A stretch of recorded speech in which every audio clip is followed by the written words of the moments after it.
want to talk about the First Noble Truth, and this teaching is part of the Buddha Dharma series, where we go back to basics, back to the foundation teachings of Buddhism.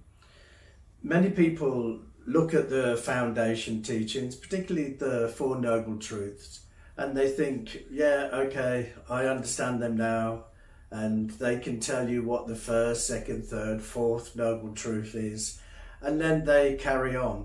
But actually, the Four Noble Truths was Buddha's very first teaching, and I'm sure that there's a reason for that. He didn't just start teaching and there was no meaning behind that. I'm sure that he taught the First Noble Truth because it's a very foundation on how we build our Buddhism. It's what we fall back on. If we go to what are so-called higher teachings, we still have this foundation to keep us up. You know, if you built a house without a foundation, it wouldn't last very long.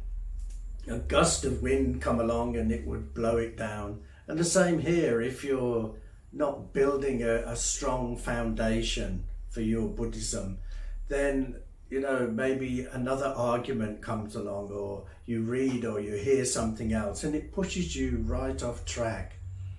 So it's important to build a strong foundation, and that's what we're going to be doing over the coming weeks. We're going to be looking at the basic teachings, the foundation teachings of Buddhism. So today we're starting with the First Noble Truth. Now, Buddha never taught the truths because he was being pessimistic, or he was being negative, or just having one of his off days. It wasn't at all like that. He taught the truths because he believed that this is what causes us to have this suffering in our life. He believed that suffering runs all the way through our life. Again, he's not trying to upset us, or is not trying to say to us there's no point in having a life. He was just pointing out a fact. So instead of maybe calling these truths, they should be maybe called the four realities, because, you know, it is a reality that we suffer in life. And we all suffer in life. So the First Noble Truth is that there is suffering. There is this suffering that runs throughout our lives. So that tough suffering we're talking about here is not just physical suffering. The physical suffering, we know all about that, yeah. It's about a discontentment, a dissatisfaction, a feeling that, you know, there must be something a little bit better than this in our lives. So that's what he was talking about when he was talking about suffering. Probably suffering's the wrong word, but it's the word we use, so we'll stick with that word. But I want you to think, when I say suffering, I'm talking about physical, emotional, psychological, a discontentment, a dissatisfaction with life.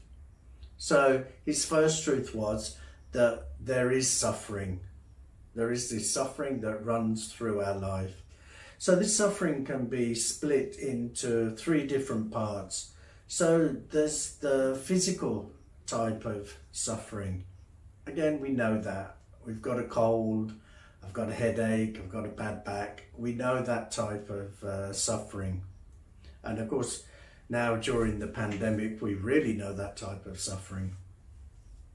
The second type of suffering, you see, that type of suffering, the first type of suffering, it's really easy for us to understand because, you know, we have these day-to-day pains that we can appreciate the physical side of that suffering. The second part of suffering is a little bit difficult or a little harder for us to get to grips with, because it's the suffering of change.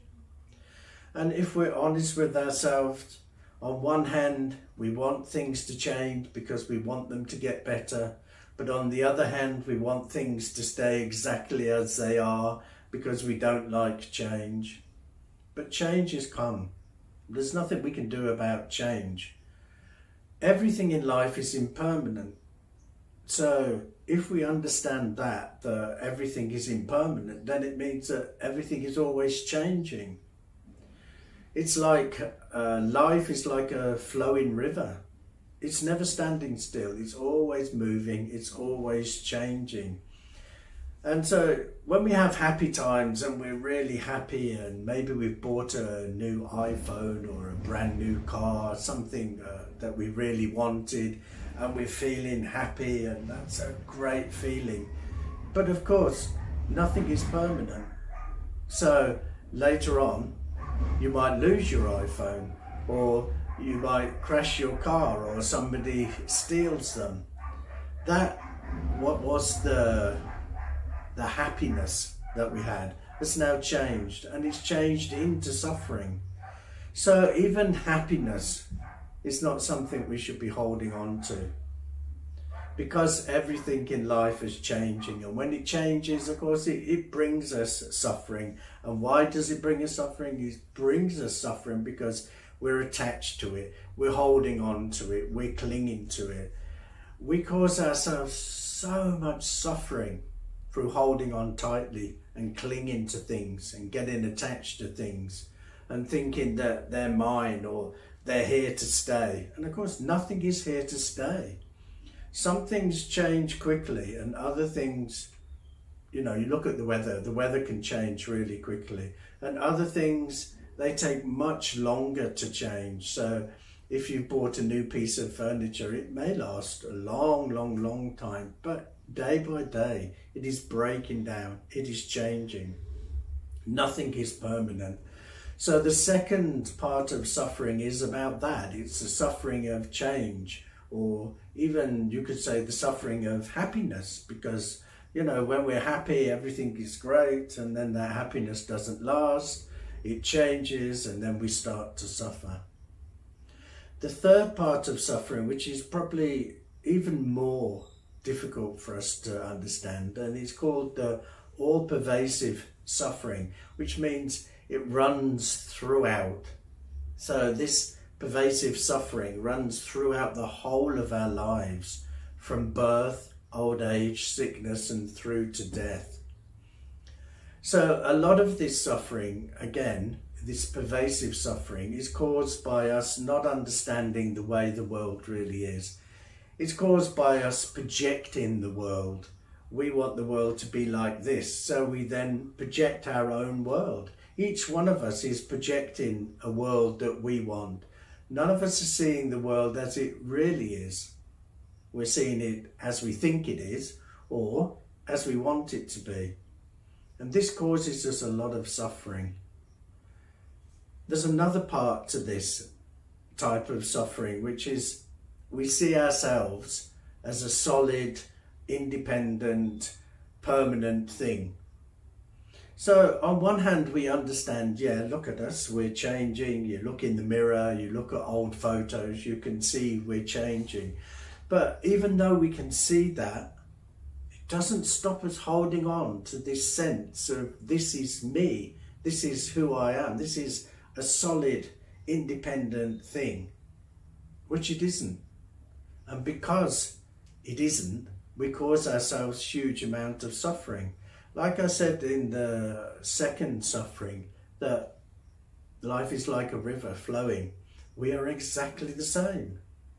We are changing, we are flowing, we are moving, moment to moment. All of our cells are dying, and new cells are being born. Our skin is flaking off and new skin is coming. Our thoughts, our feelings, our emotions are changing. Our perception of things are changing. All of us, the whole part of us, is forever, ever changing. There is nothing solid for us to hold on to. But we do. We hold on to this sense that I am a solid, independent thing. And that's where you cause yourself a huge amount of suffering. Because again, when we do change, when things just change within us, we don't like it. Of course, none of us really want to get old and start getting wrinkles and things. But I mean, it's all part of life, isn't it? So when we hold on to this sense of a self, it causes us a lot of suffering. So each time I talk about there is no solid self, I mean, there's a self, okay, here I am, you can see me, you're sitting watching, you're sitting listening to me. So there is this entity here, but it's not a solid entity. I'm changing, I'm moving. The person that I was when I started this talk will not be the same person at the end of this talk. I would have changed, cells would have died, things would have changed within me. So when we hold on to this sense of self, it causes suffering. But then people say that if I'm not a solid, independent self, then how am I experience the world? How do I experience the world? So we experience the world through what we call the 5 aggregates. So these are 5 things that come together that form an experience. And I don't want you to get the wrong impression that these 5 things are a self. They are not a self, and they are not solid. They are also changing and flowing like a river. So this is what I'm going to talk about here, is not a self. So don't think it is. It's just a way we experience the world through the coming together of these 5 aggregates. So these 5 aggregates are form, consciousness, conceptualization, feelings, and actions. So let's break them down one by one. So we have form. So form could be an object, it can be a sound, it can be a smell, it can be a taste, it can be something tangible, something we can touch. It is something that is outside of us, that is triggered. So it's something that we can, let's say it's a car. So this is the form, or it's a beautiful smell of scent, or it's a sound that we're listening to, or it's the food that we've just eaten, leaving the taste in our mouth, or just touching the ground. So this is form. That part of it is really easy to understand. Then we have consciousness. Now, consciousness can mean so many different things these days. I mean, we talk a lot about consciousness, and you can be unconscious, or it could be the conscious mind or the unconscious mind. So here, when we talk about consciousness, what we're talking about is an awareness. So it is just an awareness that something is there. So your consciousness is aware that there is this object there, or it's aware there is this sound. It doesn't know what that object is. It doesn't know what that sound is. It doesn't know what the taste is. Yeah, it is just an awareness that something is there. So we have the car, so we have the object here, the form. Then our eyes pick up that form, and then they send that to our consciousness. So now we're conscious that there is something there, but we don't know what it is. It is just something that our consciousness has picked up. So remember that the consciousness in this instance of the 5 aggregates is just an awareness. Okay, it isn't anything else. You're just an aware of a form. And then we have conceptualization. So this is where now we start conceptualizing what it is. So there is this form. We've picked the form up through our ears or through any of our 5 senses. We've picked the form up, and now we're conceptualizing it. So say that it's a mug. So it's round, it's got a handle, it's empty inside. So okay, we're conceptualizing that this is a mug. So now we've given it some detail. We've added the detail to it. Before it was just a shape or a sound. It was just a form. Now with conceptualization, we've made it into something. And when we make something into like something we know, something we've conceptualized, a feeling comes along. So we have 3 different types of feelings. So there's the feeling of pleasure, there's a neutral feeling, or there's a feeling of unpleasant feeling. So if that mug, you like the mug, then you'll get a pleasant feeling from it. If you don't care, it's a mug is a mug, then you're a neutral feeling. If you really dislike mugs, which I don't know why you would, but if you do, then you would get an unpleasant feeling from it. So we always, in every experience we always have one of those feelings. I'm not talking about emotions, I'm just talking about a feeling, a pleasant feeling, an unpleasant feeling, a neutral feeling. Every experience will have one of those feelings. And because we have those feelings, now we will do an action.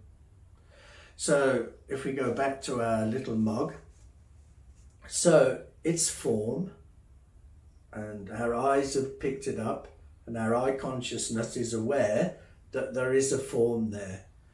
Our conceptualization, as said, it's a mug. Because we love mugs, we have a pleasant feeling. And because we have this pleasant feeling, we'll go towards the mug and we'll probably pick that mug up or just have a better look at it. If we dislike mugs, then we would turn away from it. If we were neutral and it's a mug and I don't care, then we would just, yeah, that's nice, and just move on. So this is how we experience the world. There's a form. That form is picked up by a consciousness, which is just an awareness. Then the real experience starts when we conceptualize it and give it shape and colour. Then because of that, we get a feeling. Pleasant, unpleasant, neutral. Because of that feeling, then we will do an action. And this is how we experience the world. Through these 5 aggregates. There is form, there is consciousness, there is an awareness that there's something is there. We conceptualize it and turn it into something. Because we've done that, we'll have one of our 3 feelings. And because we have these feelings, then we will do the action. And this is how the world is experienced.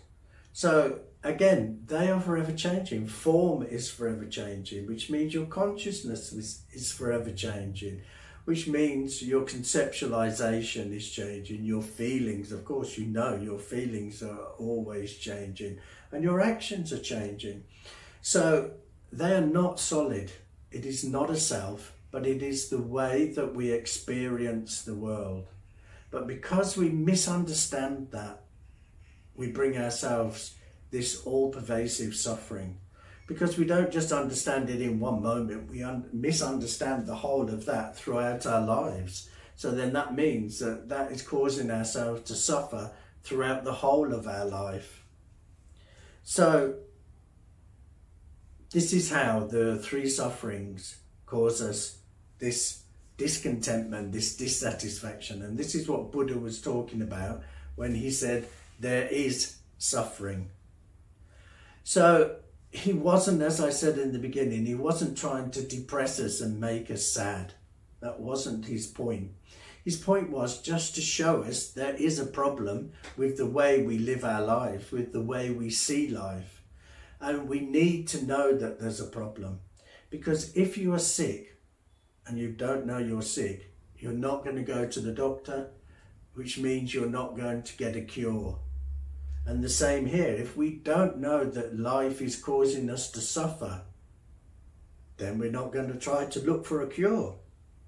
Because we don't know that we're sick. We don't know that we're suffering. So Buddha taught this just so we can understand there is this suffering that goes through our lives. And this is a key thing for us to understand. Before we can go on to the other 3 noble truths, we really have to get this understanding that life is bringing us suffering. Okay, sometimes life is great. We're having such fun. It's a wonderful life. And other times it isn't. I mean, life is up, life is down. That is life. But we need to understand that the main part of our emotional and psychological suffering is caused by ourselves, and we can start to alleviate our suffering. But first of all, we have to understand we are suffering. If you understand that point, that is the very basis of your Buddhist foundation. From that you can start to build. If you can't understand that, if you don't understand that, then it's a real big problem, because we're not going to be looking for a cure, and we're going to be spending the whole of our lives suffering.